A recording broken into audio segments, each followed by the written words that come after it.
Welcome to Wind Down Wednesday.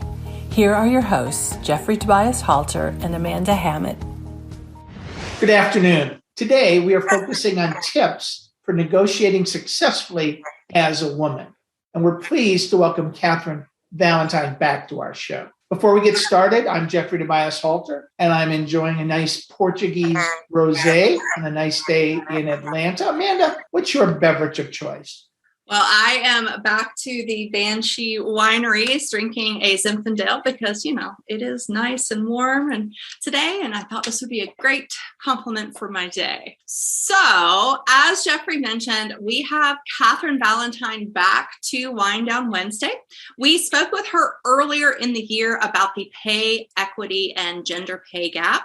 So, to introduce Kathryn and to give, if you haven't been listening, maybe this is your first time or maybe you remember her, Kathryn is the founder of Worth More Strategies, a consulting firm focused on achieving gender parity in the workplace by empowering women to ask for what they need to be happy, productive, and successful in their careers. Her work has been featured in Fast Company, Adweek, Working Mother, and Forbes. Kathryn is a graduate of the University of Virginia, where she was a Jefferson Scholar, and she started her career at McKinsey, and she also has an MBA from the Kellogg School of Management. Kathryn, welcome. Thank you. I'm so excited to be here with you guys today. And what's your beverage of choice? Still drinking hot tea. We're in a cold spell and I can't warm up, so hot tea all day right now. That's great. Go ahead, Amanda. Sorry about that. All right, Jeff and I you're all good. On each other today. So, Kathryn, tell us a little bit. Let's just jump in. Tell us, why is it so important for women to learn to negotiate at work? And here's the biggie: why is it so hard? Man, okay, I could spend 30 minutes talking to you just about that one thing, but I will try hard to be succinct on this. It's important for women to learn how to negotiate because women who know how to negotiate are happier, more productive, less stressed, and more likely to stay in the workforce. If we really want to break that down, number one, there's a financial impact to it, right? So we know from the research that on average, women who negotiate make $1 million more than women who don't. So that's equivalent to having to work 8 more years to retire in the same place. 1.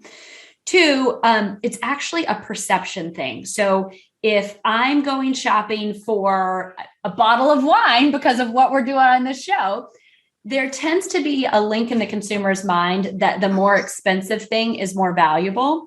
What we find in the research is that that's actually true as well with employees. So if you look at employees with identical backgrounds, identical experience, but different pay levels, employers assume that the person who's paid more is more impactful.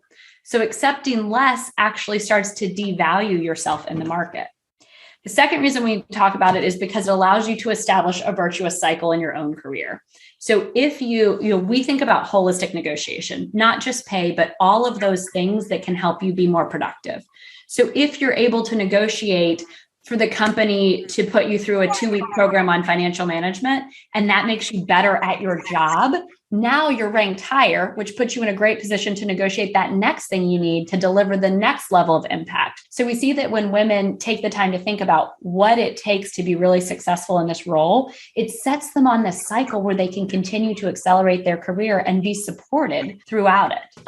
The fourth reason we talk about is because it does lower your stress. When you have more control over the environment around you can influence it more, it does result in lower stress levels, which we probably all need right now. And then the fifth reason we talk about, and this is new, COVID actually really helped accelerate the research in this area, but it looks like the propensity to negotiate may predict whether or not primary caregivers stay in paid employment. And we know that most primary caregivers are women. So when we allow women and equip women to identify what they need to be successful and then to ask for it, we find that women are more successful, right? A lot of the programs that we're doing right now are like the top-down programs, but when you empower women to ask what that unique individual needs to thrive, then we're able to see women thrive. And by the way, when they thrive, they stay at their employer longer, which is what a lot of our business is. Why it's so hard is a different one. And the reason, and we can talk about this a little bit more in detail if you want to, but the reason why it's so hard is because of societal messages that we get. So society has gender perceptions, and the gender perception of me as a woman is that I am a caretaker, a caregiver, and I am about others. I'm very communal and warm. And I like those things about myself, right? But that actually doesn't match up really particularly well with the conception of a negotiation as a winner take all deal. There's a winner, there's a loser. It is an aggressive battle to the death. When we take women and put them into that traditional version of a negotiation, backlash occurs. And so the second part of why it's so hard is that if a woman were to go out and Google, how do I negotiate? In general, negotiation advice is given as if it is a gender neutral thing, but it's not. It is a highly gender specific skill. And there's a lot of good research out of specifically Harvard, but also Georgetown and Columbia that show us how women have to negotiate differently and what that means, but it's not very commonly talked about. That's the other reason why it's hard, right? You're going to get a tool for yourself, and what the world hands you is something that actually could end up derailing your career if you use it the wrong way. So, Kathryn, help me with this. A lot of our listeners work for Fortune 500 companies, and I know you do work with them. Many have very rigid job grades and salary bands where you're going to fall within a range.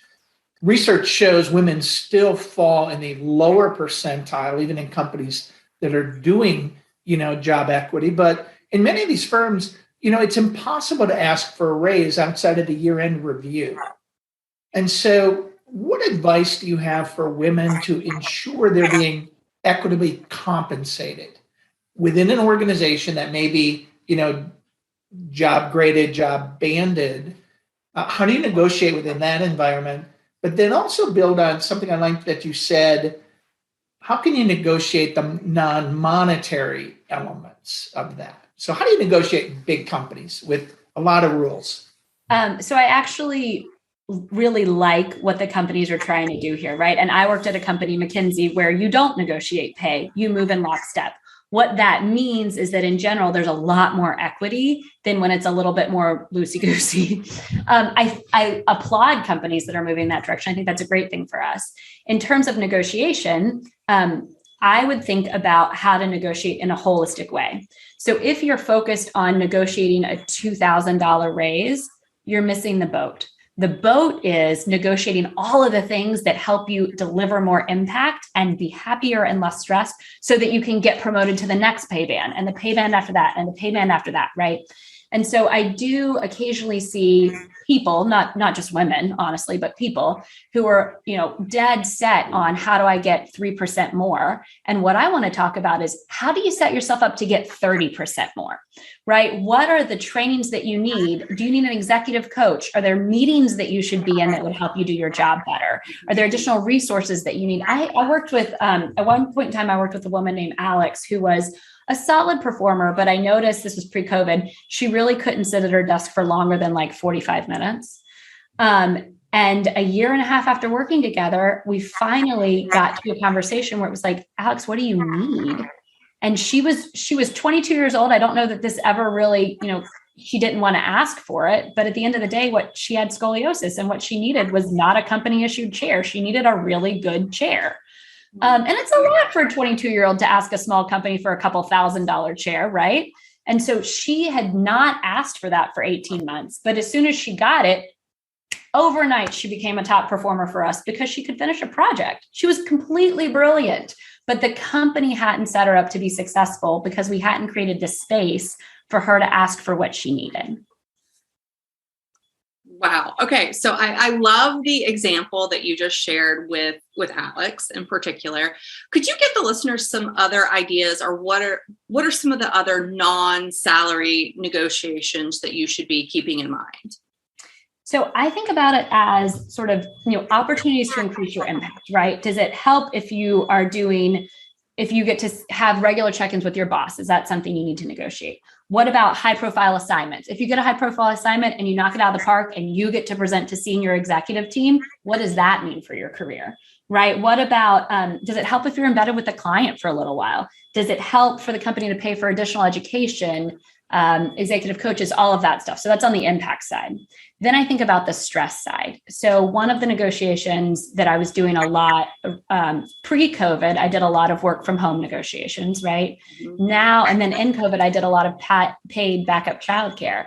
So for me, I had full childcare for 2 days this January. That is 2 days I could work without a 4-year-old and a 2-year-old on my laps. And so negotiating for paid backup childcare really allows you to continue to be an excellent lawyer, whatever your career may be, instead of a lawyer, but also trying to be a full-time caregiver.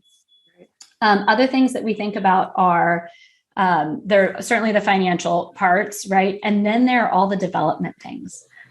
What is it that you could learn that would put you on another level? A lot of times what we see in anyone's career, right, is that you get really good at something, so you work your way up. And then at a certain point, you're so good at that, they ask you to do something else or something new or something different, things that aren't your built muscle. So how can the company help you build that muscle? Can they sponsor you to go to a month-long training? Can they put you under somebody who knows that skill really well? And can you follow them around for a month?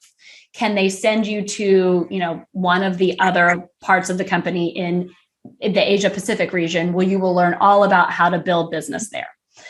Those are the kind of things that we like to think about. And I always recommend that when you're doing a negotiation, don't ask for just one thing, ask for at least 3, because that allows you to do a collaborative negotiation. And we know that women thrive in collaborative situations. It's a great setup for women to showcase traditional strength for us. It's interesting, and I love what you said, and so important for women. If you're going to take on that extra assignment, get some credit for it, get something for that, because we know women take things on, or men will say, hey, we want you in this special project, but at the end of it, there's no reward. You don't get to present to senior management. You just basically get to do more work. So I want to shift gears just a little bit and say, what's in this for men? We've been talking about women negotiating. What's in this for men?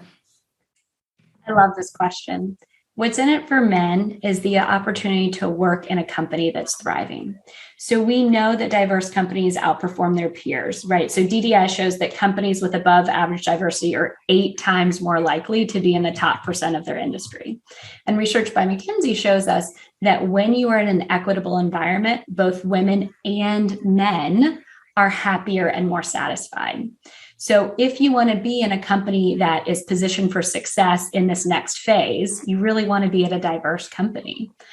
What's in it for men is preserving that diversity so that you're at a company that's thriving. And by the way, when it's thriving, there's not just 4 chairs at the table. Now there's 6 chairs at the table. Now there's 8 chairs at the table, because the company is is getting bigger and bigger and bigger. I do think at times, and I don't necessarily think this is a perception that just men have. I'm in no way saying that, but I do think at times there's this view that it's a, zero-sum game. And when we look at the growth of companies, it is not a zero-sum. And look at what Apple has done over the past 10 years, right? If you are in a company that's growing, the opportunities there are also growing. 100%. So I'm going to build on that, because I think it's so important, because something you didn't say, and I heard a story from a senior leader. This man was in his 40s, and he'd been passionate about diversity ever since he and his wife were both brand managers at Procter & Gamble. And they got their first paycheck. And you know what?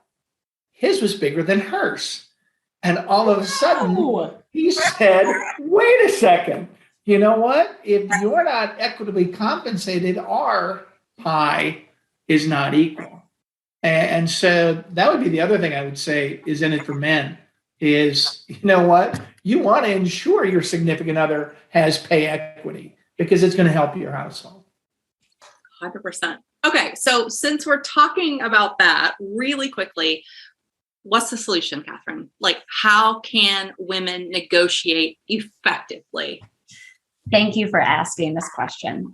So I spent a year researching that very thing, and what I didn't expect to find an answer. And what surprised me is there's about 60 really good academic studies that very clearly all say the same thing, which is that it's a two-part solution. Part one is that you want to do a collaborative negotiation. So to take a step back, the typical ways negotiations are done are either competitive or collaborative. We know that men can be equally successful in either way, although that might be changing. We know that women are significantly more successful when they negotiate collaboratively. And more importantly, it allows us to sidestep the double bind. Because after a collaborative negotiation, instead of having to spend political capital, you can actually earn it. People will rank you higher on likability and leadership potential if it was done well. So that's part one. Part two is that you want to use a communal ask. In the research, they also sometimes call it a relational ask. The formula for that I would recommend is past performance plus future vision plus your ask, and then stop talking, right? So there was an article in the Wall Street Journal earlier this year that said, this is the best year to ask for raises, and here's how to ask for it. And one of the phrases that was suggested is, go say, I deserve more pay. And I didn't sleep for 2 days because that is advice that is incredibly gendered. And I am concerned about the women who read that and then went to do it. The way that I would recommend doing that is, as you know, I was able to accomplish X. We're on track to deliver Y. In order to give the most impact that I can, I wanted to talk to you about being able to go to this training, resizing my compensation to X level, and potentially bringing someone new on the team so that I can start to train somebody else in this particular skill. Those things are all things that allow you to give more to the company, which the company loves. It also allows you to continue to up your impact, which you love, right? So there's a huge win-win here, I think. But to answer your question, that's the two-part solution: collaborative negotiation with a communal ask. Well, it seems we never have enough time. Before we close out this session, Kathryn, I want to give you the last 30 seconds. Anything you haven't talked about or had an opportunity to talk about regarding negotiating for women? I love that question. So here's what I would say is I would love for you to go to my website, www.worthmorenegotiations right now. And on the top bar, click there, and that will immediately send you a list of 70 things we've helped women negotiate with their employers. It will also put you into our monthly tip sheet support sort of network, which means that every month you will get an email that helps keep you on track. So in May, you'll get an email about how to do a great mid-year review. In November, you'll get an email about how to do a great end-of-year review. So we're trying to give you all of these resources exactly when you need them, because we know it's a very busy time, and it's really easy actually to focus on getting the work done and to forget about, taking care of yourself a little bit. Such great advice. And something tells me the men who are listening to this podcast could learn something from this list of 70 things that you can do. So exciting. Thank you for joining us today. Again, I'm going to repeat this amazing website.